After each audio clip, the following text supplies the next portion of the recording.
Speech of Edmund Dargan, January 11th, 1861. I wish, Mr. President, to express the feelings with which I vote for the secession of Alabama from the government of the United States into the state. In a few words, the reasons that impel me to this act.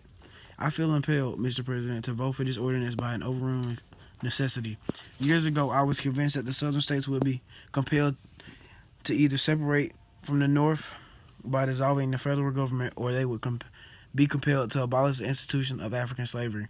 This is my judgment, was the only alternative, and I foresaw that the South would be compelled, at some day, to make her selection.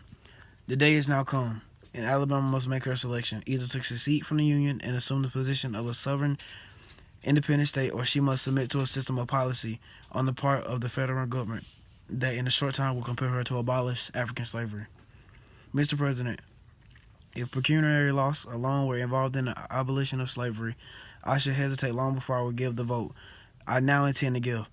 If the destruction of slavery entailed on us poverty alone, I could bear it, for I have seen poverty and felt this thing. But poverty, Mr. President, will be one of the least of the evils that will befall us from the abolition of slavery. There are now in the slaveholding states over 4 million of slaves. Dissolve the relation of master and slave, and what I ask will become of that race.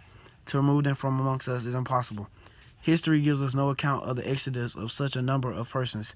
We neither have a place to which to remove them, nor the means of such removal. They therefore must remain with us, and if the relation of master and slave be dissolved, and our slaves turn loose amongst us without restraint, they will either be destroyed by our own hands, in the hands to which they look, and look with confidence for protection, or we ourselves will become demoralized and degraded. The former result will take place. We ourselves will become the executioners of our own slaves. To this extent would the policy of our northern enemies drive us, and thus we not only be reduced to poverty, but it's still worse. We should be driven to crime, to the commission of sin, and we must therefore this day elect between the government formed by our fathers, the whole spirit of which has been perverted, and poverty and crime.